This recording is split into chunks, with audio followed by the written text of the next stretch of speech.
Welcome artists to Monet Cafe Studio. I'm excited to bring you this lesson where I will show you how to crack the color code as I reveal to you my color system for stunning pastel palettes. And fortunately, it's really easy. I'll even compare two different underpainting options so you can see the difference. Let's unlock the secret to stunning dynamic landscapes together. Here we go. If you've followed me very long on YouTube, you probably already know I am a huge fan of gorgeous, dramatic color in my landscape paintings.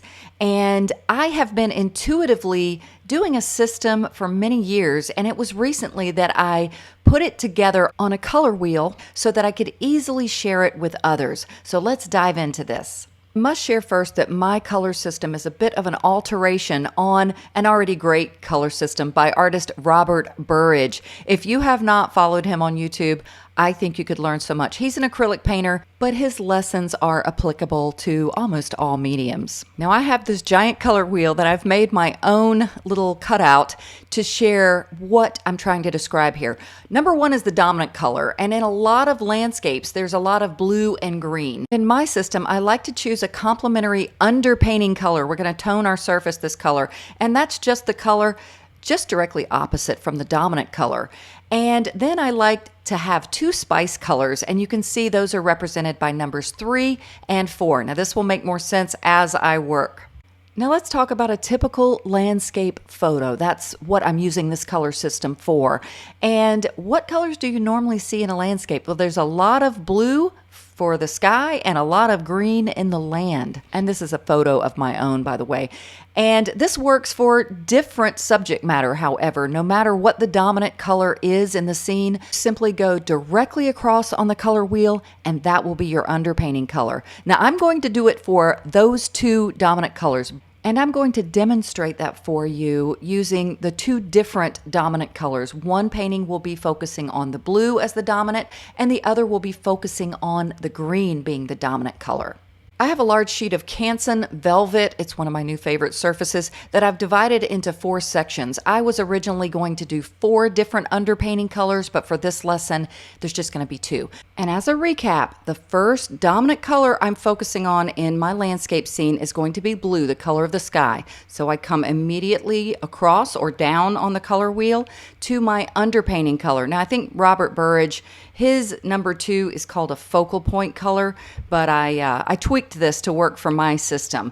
And again, my spice colors in my paintings will be 3 and 4, yellow greens and reds or red violets. So I am just toning my surface this beautiful yellowy golden color. And by the way, there's not really a reference image for this tutorial because I'm kind of painting out of my imagination. It's a very simple landscape.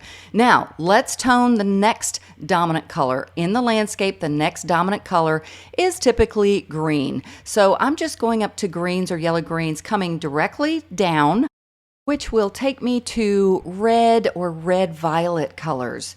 And so that's the color that I'm going to use for the next underpainting color. And my spice colors again are numbers 3 and 4. They're going to be blues and perhaps some pretty orange colors. And by the way, if you're a patron of mine on my Patreon page, I have created some PDF graphics for you. One is this color wheel system of choosing an underpainting and spice colors, and the other is one that you can actually cut out and put on top of your own color wheel.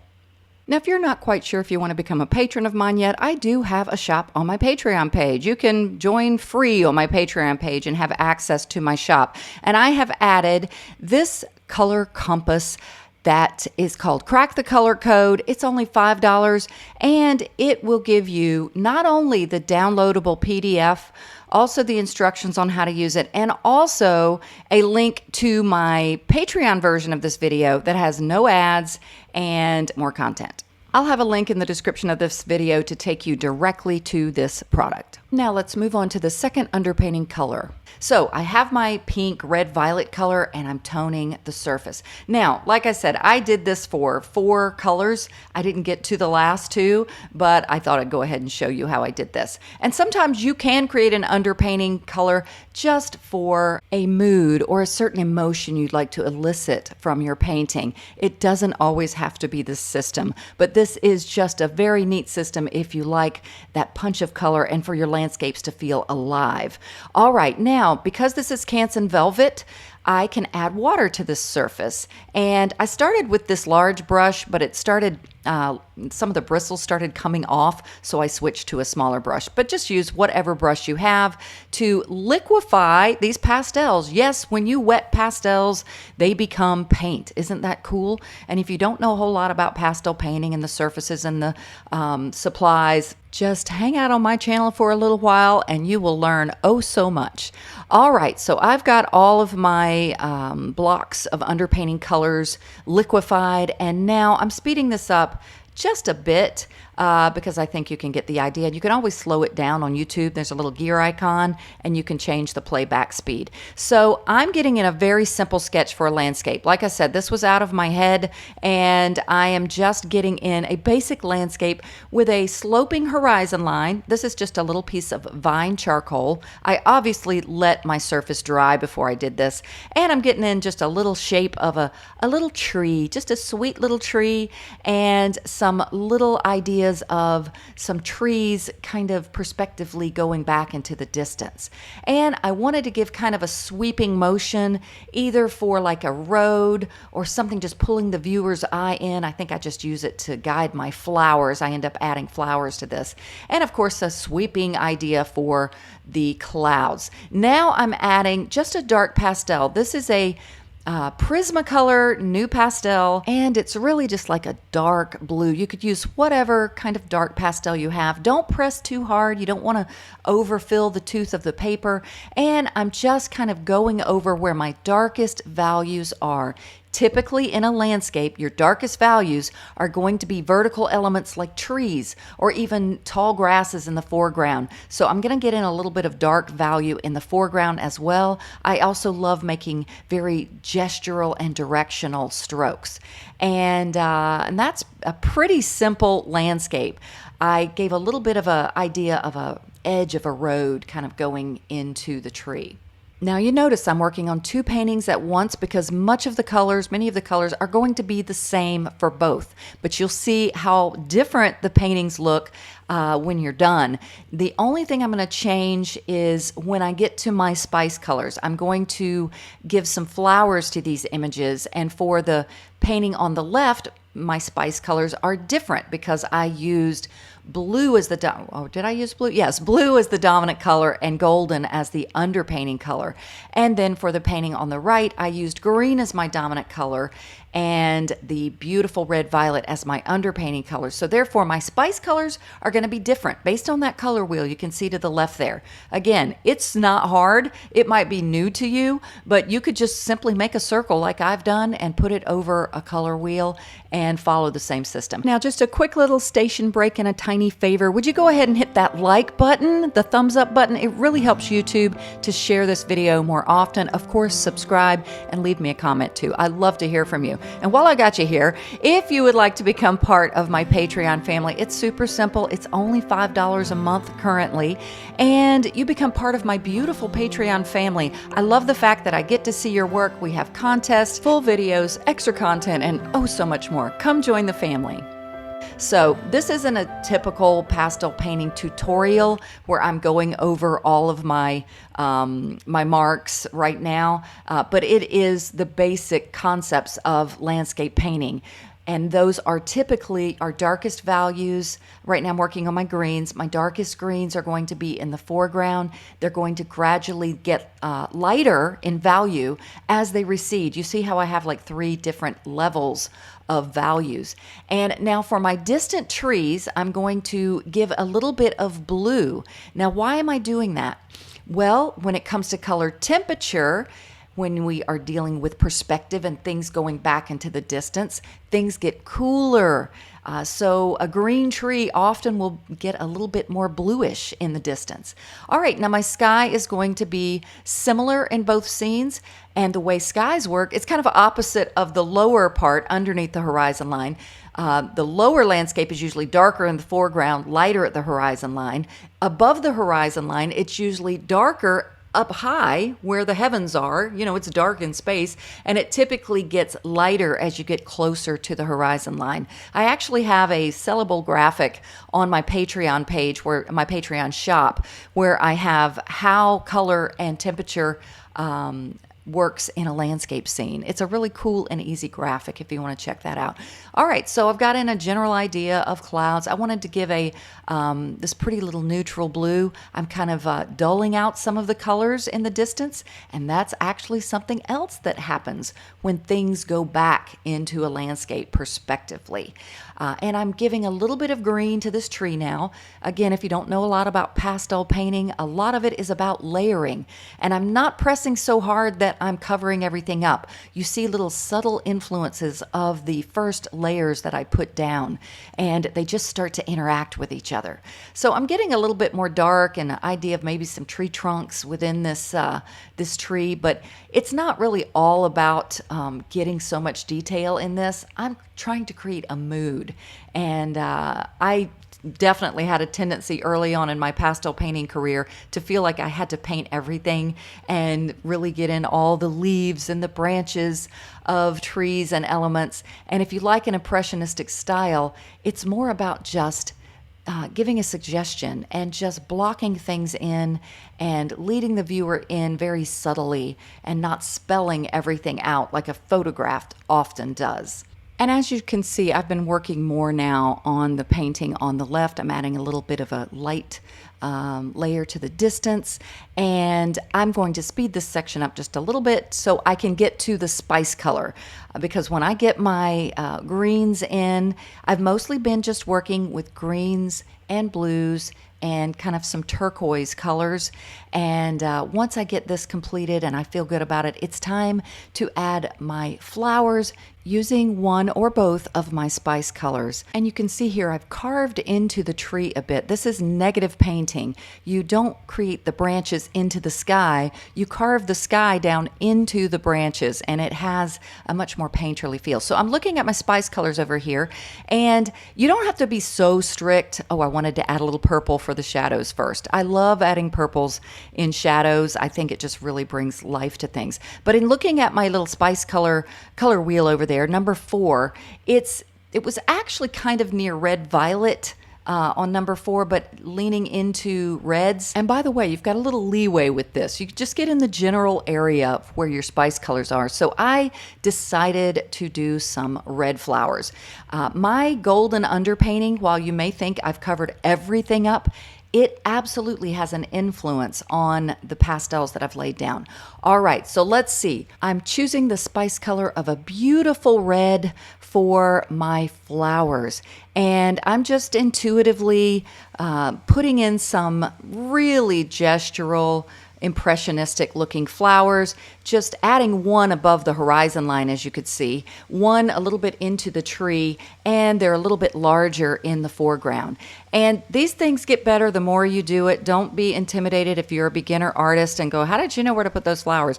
It comes. You get it after a while. And I added a little bit of orange, a little highlight of orange, like where the sun was coming down. And now I'm adding a little bit of a dark center to these flowers. And I'm just using the rules, or I guess you could say the physics of nature, and once again focusing on how things behave in the distance.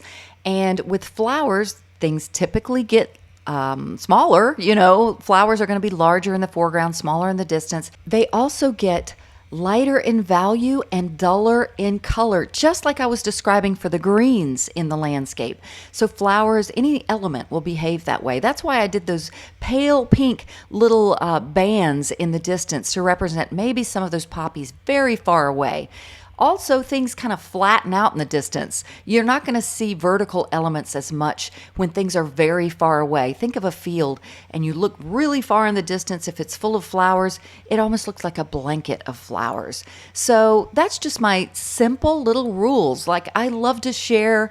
My teaching style is to make sure everyone knows you can do this. It is not rocket science. If I can do it, anyone can do it. I've learned everything I know. I've only had one real life pastel session, and everything else I have learned online. And so I know that if I can do it, you can do it. So I'm adding a few little stems to my flowers. You want to keep these very gestural and very thin. You don't want thick, hard, forced lines, because nature is typically very flowy and dramatic and spontaneous. And variety is always good. So I like to sometimes add just some little textural elements, whether it's leaves or leaf shapes. And in this case, I'm adding like some little dark pastels that represent seed pods. And I'm getting a little more purple down. And again, it's about layering. Look how I'm able to layer just the suggestion of these grasses on top of some of the pastels I've already put down. Now, that is the advantage of using a professional pastel paper sanded surface, whether you buy one or make one yourself. I have very many budget-friendly DIY pastel surface recipes on my YouTube channel. I have a podcast here on my channel with lots of lessons on DIY pastel surfaces. All right, so now we're moving on to the next. Remember the underpainting color I chose because we based it on green is that beautiful red violet. So I'm going to continue developing this painting, but then I'll use the spice color of, am I going to use blue or orange? And for this painting, I'm going to use both of those colors. Because I used green for my dominant color in my make-believe scene here, I decided to go ahead and use some green in the sky like I did in the landscape. And you're going to see how just these principles of color really work as long as you use the right values, getting your lights and your darks correct. So I thought it would be fun to just push this a little bit instead of your typical blue sky. Now, I'm going to continue developing the landscape similar to how I did in the first painting. And instead of the purples for the shadowy colors, I'm going to use my spice color. I'm going to use a pretty blue. Blue is a cooler color, so it's going to work for my shadows and for my distant trees. I'm also using it to just put a little bit of that blue on the top of that main foreground tree, just to lighten up some of the top of the tree rather than using green. And it worked. If you get value right, you can get really creative with color. Now, isn't this a pretty turquoise? It's still in the blue family, and I want to add it where things are getting lighter, again, in the distance. Now, I am going to add a pretty little greenish turquoise just to lighten up the distant trees, and look how that made them feel further away. I'm going to layer a little bit of this over the green grass, and I'm also putting a little bit of it up in the sky. And now I will be adding more blues to the sky. However, they're going to lean a little cooler. Notice how it's turquoise. And it's really my hope with this video that I will inspire and encourage beginner artists to branch out and get brave and realize we don't have to paint exactly what we see in the reference image. These are questions I get all the time about beginner artists. So hopefully this color palette system will be a blessing. And this system is by no means a hard and fast rule of how to paint, but it's a general idea of how you can create paintings that have more color excitement than the typical creating of local color, which means just the color that's in the scene, the blue in the sky, the green in the grass. So it's just a nice way to explore and have fun with color and learn a little bit more about how to push those color boundaries. And you can see that I've been doing more negative painting, carving into my tree shape to bring it more life and just some more gesture. And hopefully you can see that this style of painting negatively, called sky holes, literally you're painting the sky that you see between the branches of the tree, how it really does have a more painterly and impressionistic feel. And now for the second spice color, which is number 3 over there on the color wheel. It's an orange, and I got a beautiful Terry Ludwig orange here. And I just want you to see how this orange just really adds just that perfect dramatic color splash to this palette of greens and turquoise colors. And I do believe that it is this gorgeous violet red underpainting color that's truly making all of these colors just sing and look so dramatic and beautiful together. So I'm just layering different values of orange tones. Typically, the way I work with my flowers, and many artists do, is to get your darkest values down first. I added a little dark after the fact here, but to then gradually layer lighter values where you feel the sunlight would be catching. I wanted to make some of my flowers larger, so that's why you see me working with a darker value now. And just as in the first painting, I love to peek a few up over the horizon line. And now I'm just giving some lighter highlights, imagining how the sun would be catching on the petals. I'm thinking of all of these flowers kind of like poppies. You know, they kind of have broad leaves, and sometimes you see the centers of the poppies and sometimes you don't. So you don't want to make all your flowers exactly the same. Now I lightened up my orange. Like I said, we go lighter in the distance and decided to add a little bit of a golden orange yellow color. Oh, I did try a little bit of purple in this painting. I put just a little bit into the centers of the poppies, and then I added a little bit of a darker purple to some of the centers as well. Again, I don't want to put centers in every single poppy flower because it's just going to look so patterned, and that's not what happens in nature. You have flowers just turning and moving in all kinds of different directions, and if you resist the urge to keep everything patterned, you're going to end up with a much more painterly and spontaneous painting. And I'm going to, of course, add some grasses like I did in the first painting, but I want you to just take a look for a second and look at the different paintings, and you can totally see the impact that a different underpainting, and by using my color wheel system, how you can really dramatically affect the outcome of your painting. Now, I'm really looking forward to doing the next two colors, the underpainting colors I did underneath. And again, they don't necessarily follow the system of my color wheel by going opposite from the dominant colors in the scene, but that's proof that this is not a hard and fast rule. It's a really neat way to add some color excitement to your paintings, but there are so many ways that we can create color palettes. I often, believe it or not, love very neutral color palettes. So don't let my video make you think you always have to add a complementary underpainting. You don't. But it really is a neat technique and strategy to bring some life and just dramatic fun to your painting. I always hope that I encourage my viewers, if you've never tried pastels, to give it a try. Now let me zoom in, take a look at how the same scene can be interpreted different ways simply by using different underpaintings and different color palette strategies. So I hope you've enjoyed this lesson showing my variation on an already great color wheel, Robert Burge's color wheel. And again, my patrons will receive a PDF printout so you can try this yourself or have your own color wheel system. My patrons on my Patreon page, guys, you're gonna get a downloadable image of all of my remnant pastels that I use for both paintings. So check that out in your Patreon post. All right, everyone, I hope I inspired you to try some new and fun color palettes using this color wheel system. All right, everyone, as always, God bless and happy painting.